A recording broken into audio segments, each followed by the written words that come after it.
Welcome back mga kabayan. Nagbabalik po muli ang inyong lingkod upang magbigay sa inyo ng mga bago at magdagbabagang mga balita. Maang-maangan pala ang kuting ng Norte. Siya pala ang ulo sa Charter Change Bill at inutusan lamang si Tambaluslos. Ang galing talaga, galing magpasa ng kasalanan sa iba. Ganyan ba ang isang leader? Imbis na akuhin at sariling kasalanan, ipapasa sa iba. Hindi ko talaga maintindihan ang administrasyon ngayon. Minsan, dun siya sa kaliwa at minsan, dito naman sa kanan. Grabing traiduran ang nangyayari. Sa bagay, hindi naman bago sa ating taong bayan ang ganitong bagay. Nabudol na tayo ni Kuting sa pagbota natin sa kanya. Nabudol in a way na hindi natin alam na ahas pala ang kanyang asawa at may pinsan pala siyang taliwas ang utak. At tila ba ang mga ito ay mas umaaktang mas presidente pa kaysa sa kanya. Kuting na nga talaga at walang paninindigan sa bansa. Ipalit ang isang may maroong patriotismo tulad ni VP Inday Sara. Para sa buong impormasyon, panoorin ang buong video at kung bago ka pa lamang sa aking channel, huwag kakalimutang mag-subscribe, pindutin ang notification bell at piliin ang all upang laging maging updated sa mga bago at nagbabagang mga balita. Ang isyungang ito ay naging usap-usapin din sa social media. Merong isang netizen na nagsabi, "I agree with your assessment.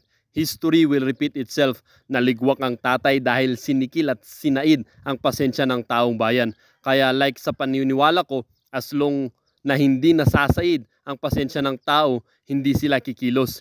Hindi babangon kung hindi nakahiga, thy will be done." Sabi din ng isang netizen, wala namang masama sa tsa-tsa kung katulad ng Japan na nag-i-step down kung napupuna na siya sa maling gawain niya, or sa UK kung alam niyang di niya kaya ay mag-resign na lang. Hindi sila mga power hungry, pero dito sa bansa natin na sa una lang maganda, kinalaunan kinain siya ng sistemang korupsyon, ay mabuti pang huwag na tayong mag-tsa-tsa. Pero yung parliamentary niya, it is not something parliamentary na parang yung parliamentary ng British or ng ibang countries, hindi po eh. Kasi nung parang alam mo yung ginawa lang niyang parliamentary para siya ay maging prime minister, no? Prime minister siya pero president pa rin yung tawag sa kanya. So kaya nga kakaiba eh yung ginawa niyang ganun eh, na alam mo yung parliamentary form of government pero president pa rin yung tawag sa kanya. Parang parliamentary siya pero democratic form of government pa rin. Tapos gradually parang nag-shift niya siya doon sa parang parang nagiging ano yung dictatorship na or communist na ang type niya kasi tinanggal na niya yung Congress eh. So tinanggal na niya yung mga in short, parang siya na lang yung batas. Wala nang iba, no? Wala nang ibang batas kundi siya na yung batas, pinalitan yung constitution, yung buong constitution, no, yung 1935 constitution. Yung 1973 pala, no. Pinalitan niya yung buong constitution ng sarili niyang constitution. Although yung mga batas naman na yung constitution, may mga na-retain naman na mga batas niya na ginagamit pa rin sa 1987 constitution. But ang main point natin doon is nung patapos na yung term niya ng 1973, nag-sudden shift maneuver siya into a parliamentary wherein prime minister yung dating niya. Ibig sabihin noon, syempre pag sinabing prime minister, wala kang walang term limits. 6 years, 10 years, 20 years, kahit 50 years pa pag prime minister. Not unless merong mga deposition or merong mga yung kagaya ng nangyari nung yung sa mga ibang bansa na kapag meron na yung voice of the people, parang ganon, or yung clamor na palitan na yung prime minister. But pag naging prime minister ka naman na, wala nang eleksyon eh, wala kang term limits talaga. So yun ang naging dahilan kung bakit namuno itong si Marcos Sr. for a total of 21 years. Di ba? Pagkahaba-haba nun. So, ano nangyari nun? Napuno ang taong bayan, no? After 20 or more so, kasi eksaktong 21 years yung plus yung including yung 2 terms ni Marcos Sr. plus yung nung naging diktador siya, 21 years. So after 20 years, napuno na yung tao kasi naghihirap na yung tao di ba? Sabihin na nating totoo naman, maraming mga infrastructures, maraming mga even the First Lady, marami siyang mga ginawang mga infrastructures, totoo naman 'yon. Pero it does not uh, hide the fact na nagugutom pa rin yung taong bayan. And then of course yung mga human rights violations, the killings and also so napuno yung taong bayan. So unti-unti nang umaaklas ang taong bayan, nagplano ng mga ganitong yung prior to the EDSA revolution, parang may mga underground or mga secret meetings ng including like for example the likes of Ramos, the like of sa pangalan nun, Gringo Unasan, Cory Aquino, okay? So mga ganun ang nangyari. And then after that, napatalsik, to cut the story short, napatalsik itong si Marcos Sr. Meron ng nung napaupo na si Cory Aquino, meron na tayong total revision of Constitution. That is the reason why nagkaroon tayo ng 1987 Constitution. Some would say na the biggest mistake yung 1987 Constitution or hindi perfect, but yun pa rin ang gamit natin from that time on. Actually, to be fair naman, nung ginawa yung 1987 Constitution, I would say or I can say na ginawa yung 87 Constitution na yun out of sincere, may sincerity doon na to amend, to correct kung ano yung kamalian nung predecessor, like yung Marcos administration or Marcos regime, di pala administration, regime, So may sincerity. Mga first, kumbaga parang si Marcos din, ng mga first terms ni Marcos, maganda, talaga makita mo maganda yung pamumuno, pero nung latter part na makikita mo na lumalabas yung tunay na kulay, parang ganon. So it's the same thing with 1997 Constitution. I believe na it was created out of sincerity to reform, to correct, to change kung ano yung past mistake, parang ganon, di ba? But as time went by, yung bawat public servant, yung mga nasa pwesto na parang umiiban yung nila, parang yung dating laban nila nakakain na nila, di ba? So yung sistema na ayaw nila, nandun na sila doon sa sistema na yun. Parang nung sila na yung napaupo, parang wala na yung nakakain na sila ng sistema.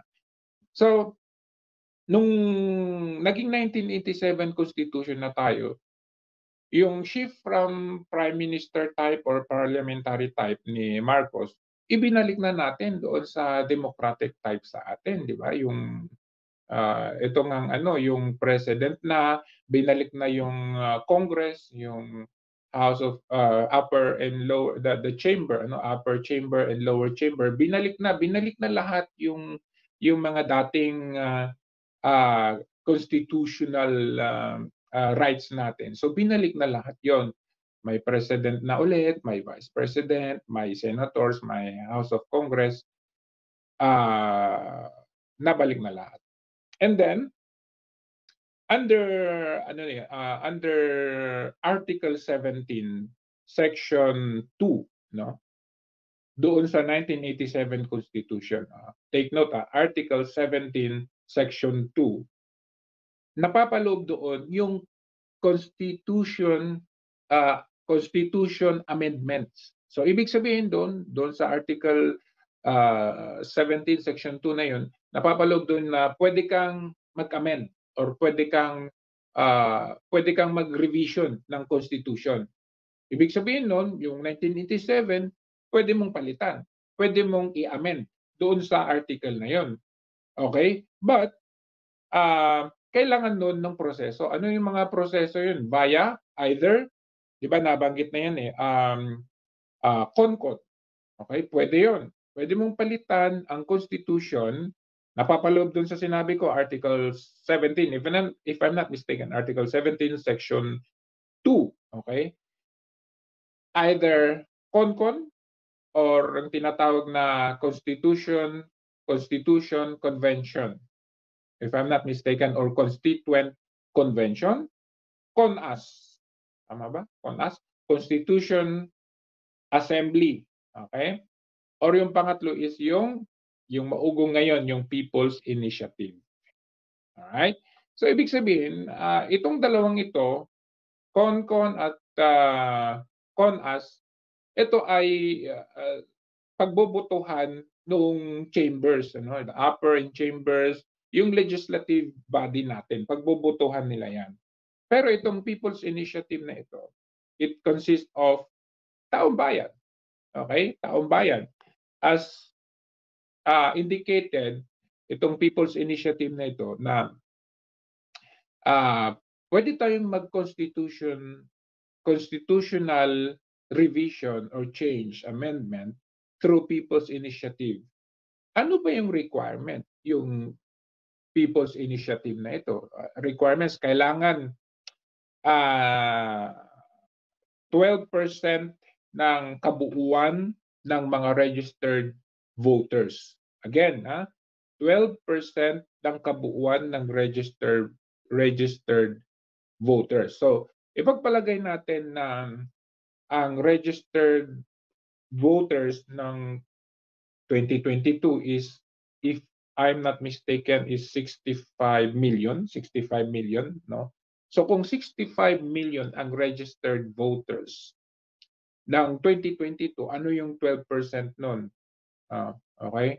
12% nun is, sabihin na natin nasa 7 million or 8 million or between 7 to 8 million, no? So, kapag nakapag-gather ang kung sino man ang nagsusulong ng yung tsa-tsa ngayon, nakapag-gather sila ng pirma na 7 million or 8 million, boom! Success! Pwede nang magpalit. Pwede na kasi parang the voice of the people, di ba? Constitutional charter change through People's Initiative. Ibig sabihin, yung taong bayan na ang pumipirma o no. Ayan. So, sa akin, wala namang problema, no? Lalo na pag 7 million, 8 million taong bayan ang pumirma, ibig sabihin, gusto natin na palitan na ang Constitution. Kaya lang, ang naging issue ngayon is, paano naging voice of the people or paano naging inisyatiba ng taong bayan ito kung itinatago naman ng mga nagsusulong. Kagaya nung kumakalat ngayon, di ba, yung papel na pupunta sila sa bahay-bahay, tapos ang akala ng mga tao na pumipirma ay ayuda, yun pala ay yun na yun, yung People's Initiative kuno to change the Constitution natin, di ba? So that's malinaw na fraud, malinaw na panlilinlang sa taong bayan. For that initiative na sinasabi ng People's Initiative pero panlilinlang, ay hindi yun initiative ng taong bayan, kundi initiative ng mga taong nagsusulong kung sino man. Ang tanong, sino ba yung mga nagsusulong? Okay, balikan natin. Sino ang mga nagsusulong nito? Balikan natin. Inuulit ko, noong 1973, nung maneuver ni Marcos Sr., di ba? Nung pinalitan niya, okay, Constitution, CONCON, o Constitutional convention ang ginawa niya, di ba?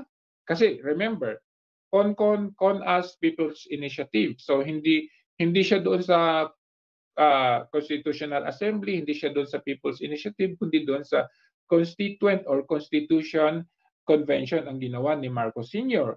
just to change that into parliamentary form of government. Ang tanong, sino nakinabang?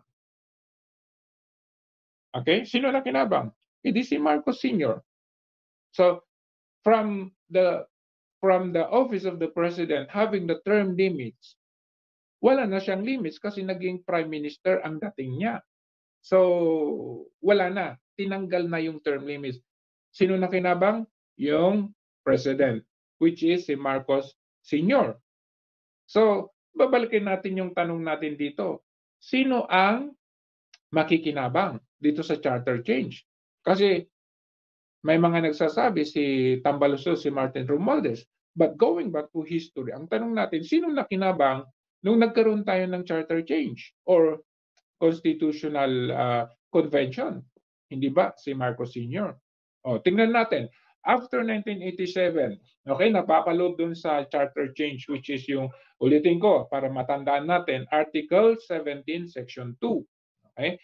Napapaload doon, pwede mong palitan yung Constitution through or via Constitutional Convention or Constituent Convention, or pwede rin through Constitutional or Constitution Assembly, at pangatlo ay yung People's Initiative. Okay. Ngayon, balikan natin.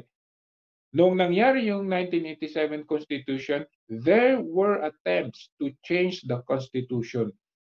May mga attempt na gustong palitan yung 1987. Bakit? Siyempre, yung 1987 na ibalik na yung terms, okay, of limit ng pagiging president, vice president, and so on and so forth. Naibalik na yung lahat eh. So, bumalik na yung 6-year term ng president. Ngayon, in 1997, yung year-end term ni Ramos. Nag-attempt si Ramos. Sabihin na natin, hindi si Ramos mismo ang nagsulong, pero merong grupo na tinatawag na pirma. Na ano ba yung ibig sabihin nun? People's Initiative, ano yung R? Reform, Movement, hindi ko alam yung A. Basta pirma yung tawag ng grupo na yon. Pero sino yung nasa likod ng grupo na yon? Is, nakalimutan ko yung pangalan, pero yung nasa likod ng pirma na grupo na yun is the former National Security Advisor ni Ramos. So, talagang ang nasa likod ng pirma na yun ay walang iba kundi si Ramos. Di ba? Walang iba kundi si Ramos kasi former National Security Advisor niya. Kukonek natin sa ngayon. Sino nagsusulong ngayon nung charter change? Hindi ba si Tambaluslos? Sino ba si Tambaluslos? Ano bang relation ni Tambaluslos kay President Marcos Jr.? Diba? So, i-connect natin yung history dito. Historical kasi ito eh. So, dito kay Ramos, nag-fail. Bakit nag-fail? Kasi nakita ng Supreme Court. Supreme Court ang pumigil dito. Sabi ng Supreme Court, nakikita namin dito kasi nakapag-garner ng 11 million. Kasi itong pirma na to, People's Initiative ang ginamit. Hindi CONCON, hindi CONAS, kundi People's Initiative ang ginamit dito. So actually nakapag-garner sila nakapag-collect sila ng 11 something na million na signatures.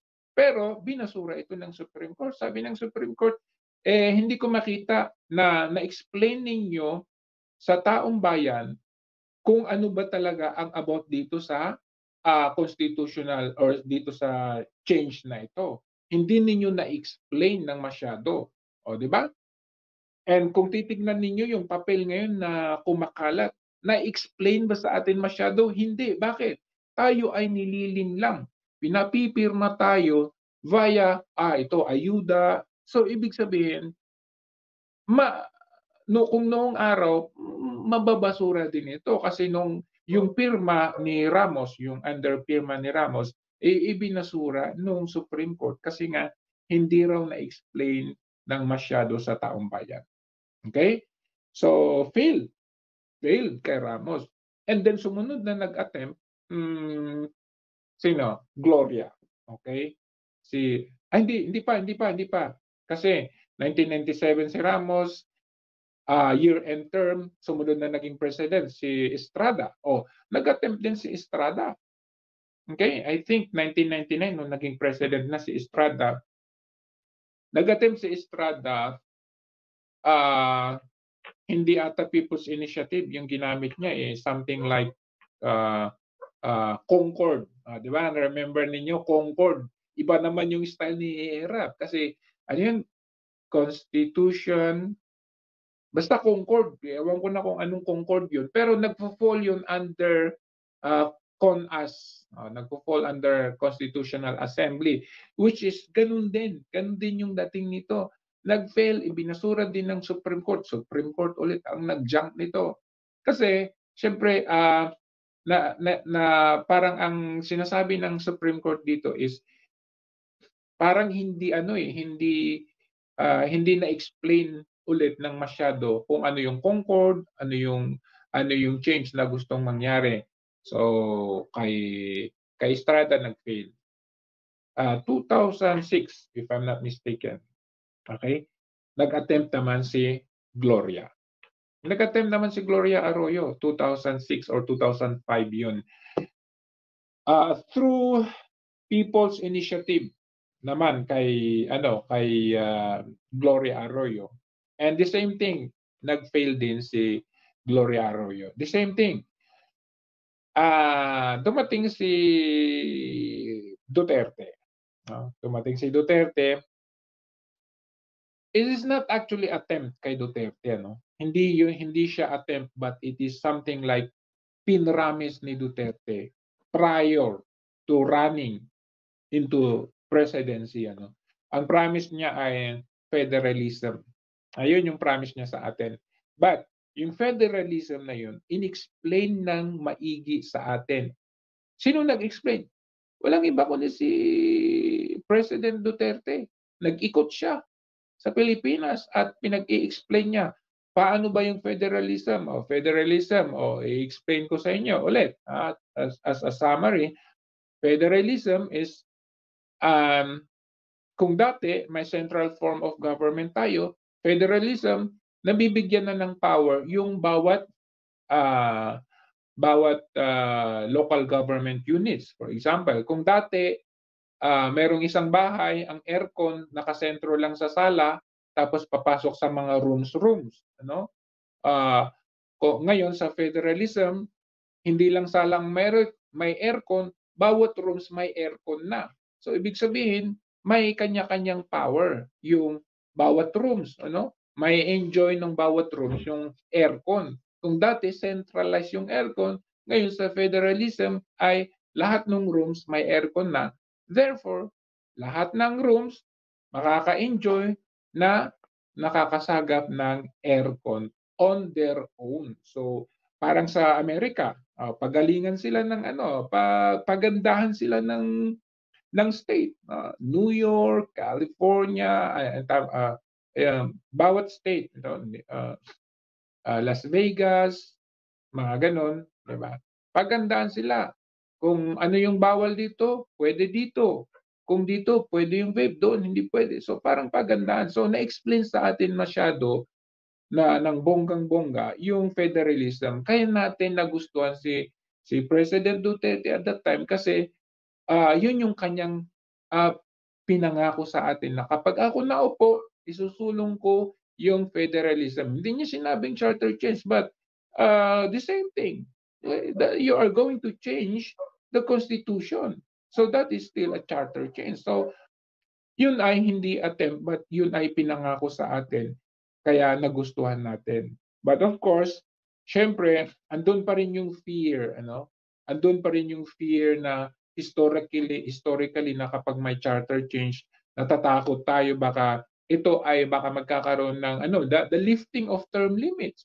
Pero dito sa federalism, na-explain naman na ang federalism is also pattern doon sa federalism ng Amerika, which is ang magiging term na ng president, shorten na nga eh. Instead of 6 years, nagiging 4 years. But pwede kang mag-re-elect. Pwede kang may re-election, di ba?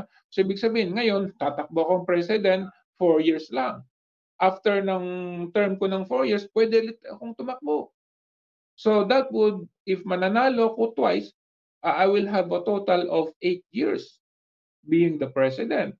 So hindi yun extension of term limits but shorten kasi shorten yun kasi malay mo next na election hindi ka manalo, di ba? So shorten talaga yun. As in contrast doon sa 6-year term ng president. Kagaya ngayon, ang tagal-tagal matapos yung 6 years, di ba? Nababagot na tayo. Kailan ba matatapos tong 6 years na to? Parang ganun. So, but still, may fear pa rin eh. May fear pa rin na lalong-lalo na nung panahon ni Duterte nagsama-sama yung mga dilawan, nagsama-sama yung mga opposition, yung mga opposition ng panahon ni Duterte wherein yung mga opposition ng panahon ni Duterte ngayong tahimik na sila. Tikom ang kanilang bibig ngayon dahil kumbaga nakukuha nila yung gusto nila na hindi nila nakukuha nung panahon ni Duterte. Pero dito sa, 'di ba, prior to this charter change, 'di ba, parang tikom ang bibig nila. Pagdating dito sa charter change, ayan nag-iingay na sila. Bakit? Kasi natatakot na sila, masasaling na sila dito eh. Yung interest nila dito, masasagasaan na kaya nag-iingay na rin sila itong mga opposition na dati tahimik, nag-iingay na sila dito sa charter change. So makikita mo dito sa mga opposition na to, mag-iingay lang sila kapag nasasaling yung kanilang interest, no? Which is, mabalik tayo sa tanong, sino ba ang makikinabang dito sa charter change ngayon na ito? 'Di ba? Iniisip natin ang makikinabang dito ay si Martin Tambaloslos Romualdez, pero hindi. Hindi siya lang yung nagsusulong or siya yung parang naka-front dito. Parang yung pirma ni Ramos, naka-front yung kanyang tao. Yung si Erap, naka-front yung kanyang tao. Si Arroyo, ganun din. Pero behind that, yung Pangulo, yung nasa likod niyan, because yung fear nga andun sa mindset ng tao na nadala yung tao na this is for the basic reason kung bakit takot yung tao dito is extension of term, okay? Or even omission of term limits kasi magiging ano ka dito, magiging parliamentary, magiging prime minister ka na dito at ulitin ko pag sinabi nating prime minister, walang limit ang term mo. 'Di ba? Walang limit. Ngayon, balik tayo dito sa charter change, 'di ba? Bakit ganun ang estilo na to the point na ginamit nila ang People's Initiative pero panlilin lang ang ginagawa nila, tinatago nila sa ayuda or whatsoever, parang binibili ang boto para magka-garner ng 12% of the total voters sa Pilipinas, 'di ba? But going back to the question, sino yung makikinabang? Walang iba kundi si Marcos Jr. ang makikinabang dito. Siya ang magiging last president of the Philippines. Bakit? Magiging prime minister na siya eh. Wala nang limit. Pag siya naging prime minister, okay, the last president of the Philippines, abay, kung ngayon nga na president siya, makapangyarihan eh. Di ba? Kung ngayon nag-presidente pa lang siya, whole of the nation approach, magsalita ka, lagot ka sa DOJ, lagot ka sa PNP, lagot ka sa AFP, lagot ka sa lahat ng ahensya ng gobyerno, presidente pa lang yan. Lagot ka din. Kahit mga media, tikom na yung bibig, di ba? Kahit general ka, makukulong ka. Kahit congressman ka, magiging terorista ka. So, ngayon pa lang na presidente yan. Pag yan ay naging prime minister, hawak niya lang talaga lahat yan. At walang term limit. Yung inaantay natin na 6 years, bakit ang tagal? Ay magiging wala na yan. Unlimited na ang termino. So, sa aking paniniwala, ay hindi si Martin Romualdez ang makikinabang dito, kundi si Marcos Jr. ang makikinabang dito kasi magiging prime minister na siya. He would be the last president of the Philippines, okay, having the fruit of this charter change, magiging prime minister na siya, nakakatakot yun. Right? So, yun yung ano natin, yun yung iwasan natin at dahil nakakatakot yan na mangyari. Kasi ayaw, alam mo yun, parang ayaw man natin kung yan ay mangyari, parang magiging back to the history tayo. Parang like father, like son. Di ba?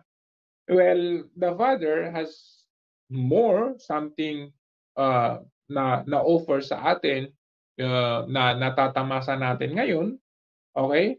But this administration, the son is wala na ngang mga infrastructures, wala na ngang naipakita sa atin.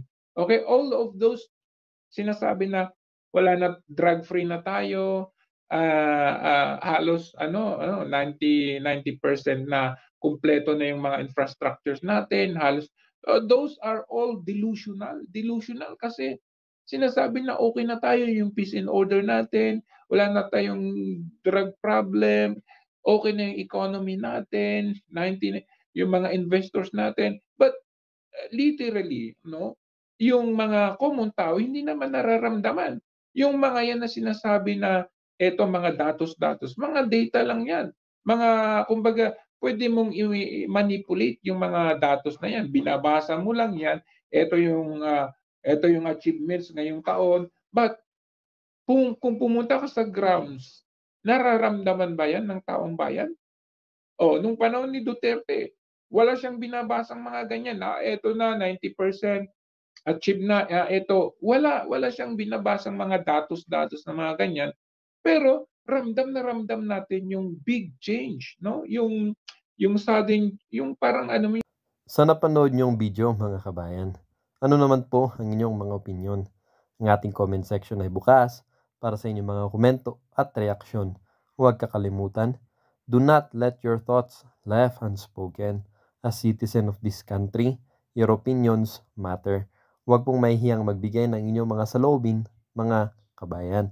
At syempre, huwag niyo din pong kakalimutan i-share ang video ito upang inyong mga kaibigan at kapamilya ay maging aware din sa kung anong nangyayari sa ating bansa. Huwag din kakalimutang mag-iwan ng like. Hanggang sa muli!